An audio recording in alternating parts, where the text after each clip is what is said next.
Pessoal, o que a gente tem aqui, ó? Nós temos aqui um resistor, né? O que vai ser um resistor? Um resistor é um aparelho que vai converter energia elétrica em calor. Aí, aqui no caso da lâmpada, do chuveiro, ferro, aí a gente vai chamar de resistor. A gente tem um resistor aqui, né, que seria a lâmpada, um fio condutor e uma fonte aqui de energia, no caso, uma pilha. Isso aqui a gente vai chamar de circuito simples, que é constituído pela fonte geradora, né, no caso, o fio condutor e um resistor. Esse é o nosso circuito simples. Para que tenha a circulação dos elétrons livres aqui, de forma ordenada, para formar a corrente elétrica, esse circuito aqui tem que ser fechado. Se a gente abre esse circuito, por exemplo, a gente coloca uma chavinha aqui e abre, aí a gente não vai ter a circulação da corrente elétrica. Então, esse aqui seria nosso circuito simples, que tem que ser fechado para que tenha a circulação de corrente elétrica aqui. Se a gente não colocar um resistor nesse circuito simples, a gente vai ter um curto-circuito. Por quê? Porque os elétrons livres, quando eles estão deslocando pelo fio condutor, eles vão se chocar com eles mesmos, né? E com a estrutura atômica do material que é constituído o fio condutor. Isso vai fazer com que, vai criar o que a gente chama de resistência. Os elétrons não conseguem circular livremente, vai ter essa resistência, que é o impedimento à passagem dos elétrons livres. Se a gente não coloca um resistor aqui, essa resistência é tão grande que vai começar, essa energia toda vai ser transformada em calor, né, devido ao choque, queimando o fio aqui, dando o que a gente chama de curto-circuito.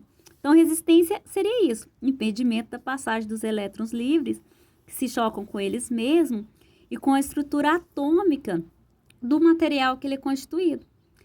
Aí, Ohm, que foi um cientista muito famoso, começou a estudar essa resistência.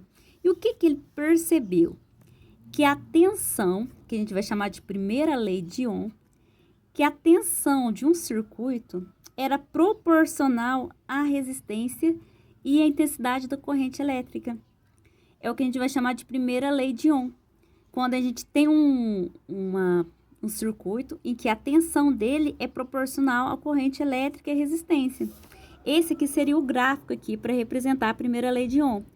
Se a gente tem uma intensidade de corrente 1, se eu aumentar essa intensidade para 2, a tensão tem que aumentar para 2 também. Aí a gente vai ter uma linha reta. Esse aqui seria a primeira lei de Ohm. Ele expressou isso nessa forma, que a tensão é igual à intensidade da corrente elétrica vezes a resistência. Ou a gente pode usar essa fórmula assim também, que eu chamo ela de RUI. A resistência é igual à tensão dividido pela corrente elétrica. E os dois são inversamente proporcional. Se eu aumento a resistência, eu vou diminuir a corrente elétrica. Então, a gente tem que o U aqui é a tensão, que é dada em volts, né?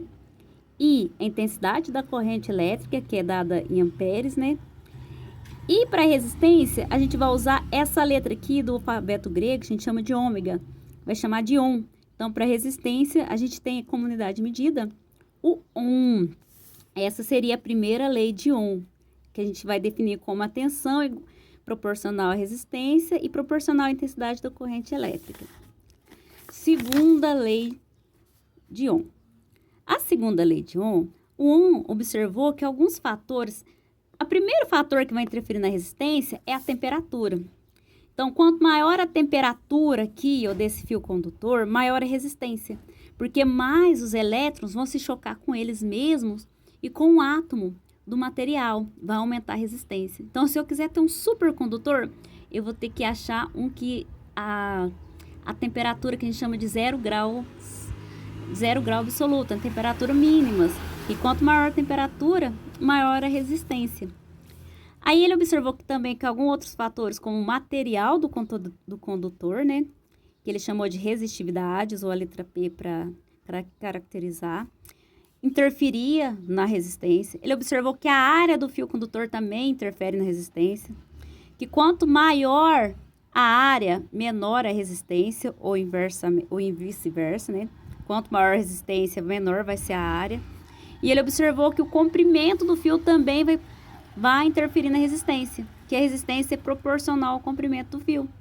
Chegando a essa fórmula aqui que a gente chama da segunda lei de Ohm, que a resistência é igual à resistividade do material vezes o comprimento do fio dividido pela área. A resistividade é dado por metro por ohm, a unidade de medida. O comprimento do fio é dado por metro e a área por metro quadrado. Então, essas aqui são as três coisas, sem ser da temperatura, que vai interferir na resistência. O material, a área e o comprimento do fio condutor. Certinho?